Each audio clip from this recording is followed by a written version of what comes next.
Merci de nous préférer pour cette session de l'information. Voici les titres.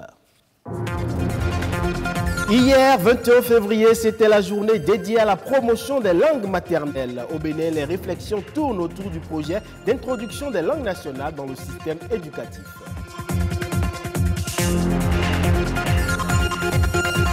Et justement, au Bénin, les monuments et sites historiques comme la place Bagnol à Porto Novo, l'Étoile Rouge à Cotonou ou le Temple des Pitons à Ouida enrichissent le patrimoine culturel. Mais ces sites et monuments ne sont pas suffisamment valorisés. Enfin, les mannequins ne sont pas encore estimés à leur juste valeur et pourtant ils sont un maillon important dans la promotion des produits de la mode. John Médard nous dira pourquoi dans un instant.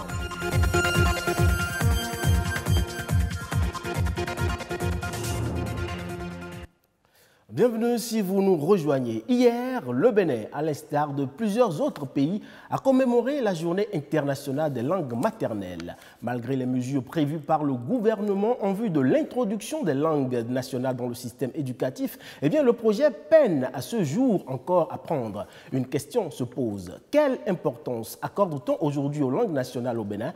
Les éléments de réponse dans ce reportage signé Émeric Okoupeli, Amidou Malerossou et Obed Dessou.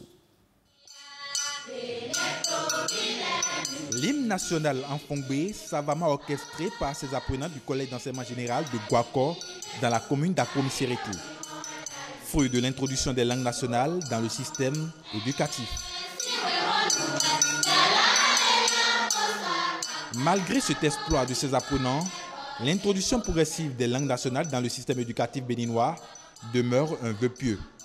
L'objectif de l'introduction des langues maternelles dans le système éducatif avait pour but quand même de transmettre le savoir.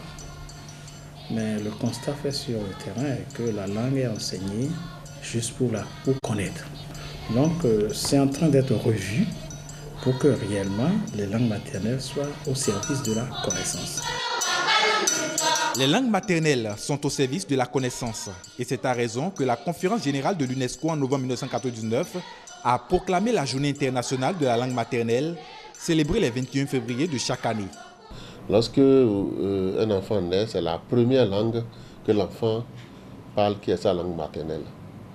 Et donc, chez nous, on a l'habitude de parler de Anongbe. La diversité linguistique est de plus en plus menacée à mesure que des langues disparaissent. Néanmoins, on constate des progrès dans le domaine de l'enseignement multilingue basé sur la langue maternelle. Dans le plan de relance de la formation technique et professionnelle, l'alphabétisation occupe une très grande place parce que l'État a décidé d'investir de façon très sérieuse pour que cette jeunesse ne soit pas une jeunesse illettrée. Les langues maternelles sont considérées aujourd'hui comme des vecteurs qui rassemblent. Les langues sans frontières, c'est pour montrer un peu l'importance de la diversité linguistique. Parce que la diversité linguistique peut contribuer à un dialogue pacifique. Quand vous prenez un Béninois, s'il n'est pas originaire du Nigeria, il est originaire du Ghana. Quand vous prenez un Ghanéen, s'il n'est pas originaire de Côte d'Ivoire, il est originaire de quelque part. Et finalement, on se rend compte que nos langues sont des langues sans frontières.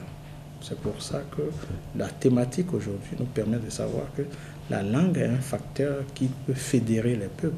Le 21 février peut être considéré désormais comme une journée de réflexion sur les rapports entre les langues maternelles et la prise des engagements pour leur valorisation. Et toujours au chapitre des patrimoines, le Bénin dispose de plusieurs monuments qui jouent un rôle prépondérant dans le maintien de l'histoire et dans la valorisation de la culture et du tourisme. Mieux les entretenir serait gage de nombreuses opportunités touristiques pour le Bénin et pourquoi pas de leur inscription au patrimoine de l'UNESCO.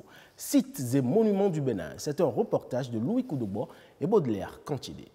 Ces patrimoines immatériels sont chargés de symboles. Ici, il s'agit des monuments, places et sites historiques.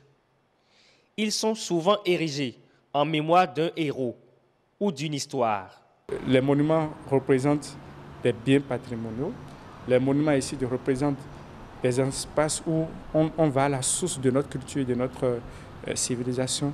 Il représente aussi des intrants qu'on peut mettre en valeur à travers des activités comme des activités en rapport avec le tourisme. Vu l'importance de ces biens immatériels dans la vie d'une société, il s'avère nécessaire qu'on leur accorde un soin particulier. Il faut affecter la gestion de ces sites-là à des ressources humaines qualifiées, compétentes. Et quand vous voyez par exemple l'espace Place des Martyrs, vous voyez les statues qui sont en bronze. Voilà, ces statues devaient être entretenues, donc nettoyées de façon périodique, etc. Et donc, cela appelle l'intervention d'un technicien qui sait nettoyer. Voilà. Et aussi, ça appelle aussi la mobilisation de ressources pour pouvoir faire le travail. À Cotonou, on peut énumérer près de 25 sites historiques et monuments, mais aucun d'entre eux n'est inscrit au patrimoine matériel de l'UNESCO. Quels sont alors les critères d'éligibilité? Il est question de voir quelle est l'importance ou le rôle que ce site ou monument a ou joue dans la culture de la communauté donnée. Quelle est la place que la communauté accorde à ce site ou à ces monuments? Si les monuments et les sites historiques du Bénin sont bien entretenus et intégrés au patrimoine de l'UNESCO, le Bénin en tirerait un bénéfice certain. Lorsqu'un site est inscrit sur la liste du patrimoine mondial, c'est une ouverture pour drainer suffisamment de touristes. L'UNESCO envoie des experts, des techniciens pour apprécier, assister, rendre plus dynamique toutes les actions qu'on mène pour l'entretien ou la gestion de cet espace ou de ce site. Par période, l'équipe qui gère le site peut soumettre des dossiers d'accompagnement financier et bénéficier de ce soutien de l'UNESCO ou d'autres partenaires qui interviennent dans le secteur. Vous savez, l'Afrique a un fonds, le Fonds africain de développement du patrimoine, qui est là. Et donc, dès que le projet est validé, ce fonds vient pour renforcer ou accompagner l'initiative. Les sites et les monuments participent à la promotion du patrimoine culturel de par leur diversité. Ils ont ainsi besoin d'une conservation pour retracer le passé aux générations futures. Place maintenant à la Nation en bref. C'est un condensé des sujets brûlants de l'actualité signé par Rodrigue Babagbeto.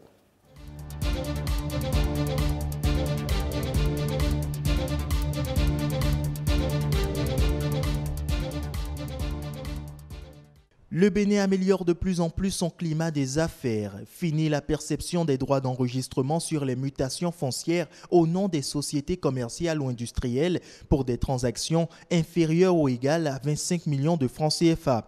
En Conseil des ministres le 19 février dernier, le gouvernement en décide ainsi et suspend également les décisions de justice rendues en matière commerciale, notamment celles portant sur un montant inférieur ou égal à 5 millions de francs CFA et pour lesquelles la partie condamnée devrait payer un droit d'enregistrement de 5%, une façon certaine de lever les obstacles liés au foncier à des initiatives entrepreneuriales. Quel est le sort réservé pour le PLM Alédio, berceau de la démocratie béninoise? Son nom lui sera maintenu pour la mémoire, mais l'infrastructure va connaître une rénovation et intégrer le projet de construction d'une cité balnéaire. Convaincu de la situation de décrépitude de l'infrastructure pour n'avoir pas fait objet d'investissements adéquats en temps opportun, Patrice Talon décide de le transformer en un symbole de développement touristique. Il l'a fait savoir lors de son récent entretien avec la presse mercredi. Ainsi, des locaux du symbole de la démocratie béninoise va sortir un complexe hôtelier extraordinaire qui va plus honorer le pays. De quoi réjouir les Béninois pour qui ce lieu représente une véritable fierté nationale pour avoir abrité les travaux de l'historique Conférence nationale des forces vives de la nation. Après son arrêté interministériel en date du 26 décembre 2019 pour interdire la transhumance transfrontalière, le gouvernement décide cette fois-ci de restructurer l'activité en signant un accord avec le Niger, pays de provenance de la plupart des transhumants. Les pasteurs nigériens peuvent donc à titre exceptionnel, séjourner au Bénin entre le 1er mars et le 30 avril 2020 avec 50 000 têtes de bovins. C'est la réponse donnée à la requête des autorités nigériennes qui souhaitent que leurs pratiquants de l'activité pastorale entrent sur le territoire béninois au titre de la campagne 2019-2020. Les bouviers du Niger peuvent donc désormais traverser le sol béninois à condition de se conformer à certaines règles.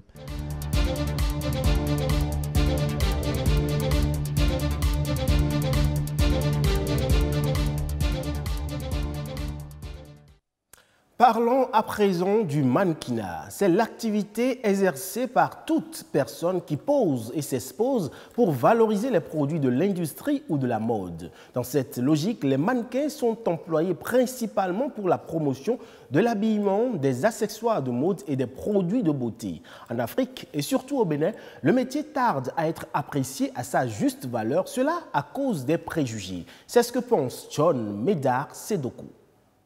Le mannequin n'a pas toujours été un être humain. Le premier mannequin au monde était le cintre. Du cintre, on en est arrivé au mannequin vitrine. Et ensuite, pour donner vie aux produits de l'industrie de la mode, on a pensé à l'humain. Ce qui a fait aujourd'hui que nous avons des personnes qui sont mannequins et qui sont appelées à porter ou à utiliser les produits de l'industrie de la mode pour pouvoir mieux les vendre. Les mannequins sont les premiers influenceurs de la mode parce qu'au Pini, c'est eux qu'on voit. Le créateur qui a passé des nuits à faire sa collection ne passera peut-être que pour quelques secondes pendant la parade, alors que le mannequin du début jusqu'à la fin, c'est lui qu'on voit. Donc c'est vraiment l'élite, pour ne pas dire les grands influenceurs de la mode, de l'industrie de la mode. Le mannequin a trois rôles principalement. Le premier rôle, c'est de défiler. Et ce rôle est effectué par les mannequins qu'on appelle les mannequins podium. Lorsque vous êtes une fille, vous devez avoir minimum 1m75.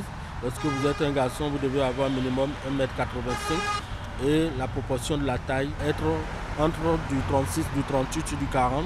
Ensuite, vous avez des mannequins commerciaux qui sont ce type de mannequins-là qui font de la publicité. Il suffit juste qu'ils soient extraordinaires, qu'ils soient spéciaux. C'est-à-dire ça peut être le teint, ça peut être la couleur des yeux, ça peut être la forme du nez. Et ensuite, vous avez les mannequins artistiques. C'est des mannequins qui parfois posent à demi nus ou sont assis sur une chaise et vous voyez des sculpteurs ou des dessinateurs en train de les dessiner ou de les sculpter. Leur poids est si grand, mais la rémunération, la considération, surtout dans nos pays, est vraiment faible. Et le mannequin n'est pas encore à sa juste valeur, n'est pas encore reconnu comme ça doit être en tant que personne nécessaire, indispensable pour l'épanouissement de la mode dans le monde. Mais ailleurs, je vous avoue que c'est reconnu. Lorsque vous avez un mannequin, vous en prenez vraiment soin. Ils sont tellement bien logés, bien rémunérés. C'est eux qu'on voit partout dans les magazines. Tout ce que le mannequin fait est payé. Vous imaginez que même pour payer un mannequin pour venir dans votre restaurant, vous le payez. Lorsque vous voulez juste même l'habiller pour qu'il se promène dans la ville, vous le payez. C'est un métier tellement beau, un métier tellement noble, mais compte tenu des préjugés en Afrique et partout dans le monde, on les confond à plein de choses, ce qui n'est pas du tout le cas. Hors de nos frontières, à présent, en nouvelle brève, le climat des affaires au Sénégal s'est détérioré de 0,5 points en variation mensuelle au terme du mois de décembre 2019 comparé au mois de novembre. C'est une information de la Direction de la prévision et des études économiques. Selon cette structure, l'indicateur qui synthétise ce climat des affaires calculé sur la base des soldes d'opinion des chefs d'entreprise est resté en dessous de sa moyenne de long terme. Une situation qui reflète l'orientation défavorable des opinions des prestataires de services, d'autant que les chefs d'entreprise ont majoritairement évoqué la concurrence jugée déloyale, les difficultés de recouvrement des créances et la fiscalité comme étant les principales entraves à l'activité en décembre 2019. Et ce sera tout pour cette édition. Merci pour votre aimable attention. Le programme se poursuit sur BB24.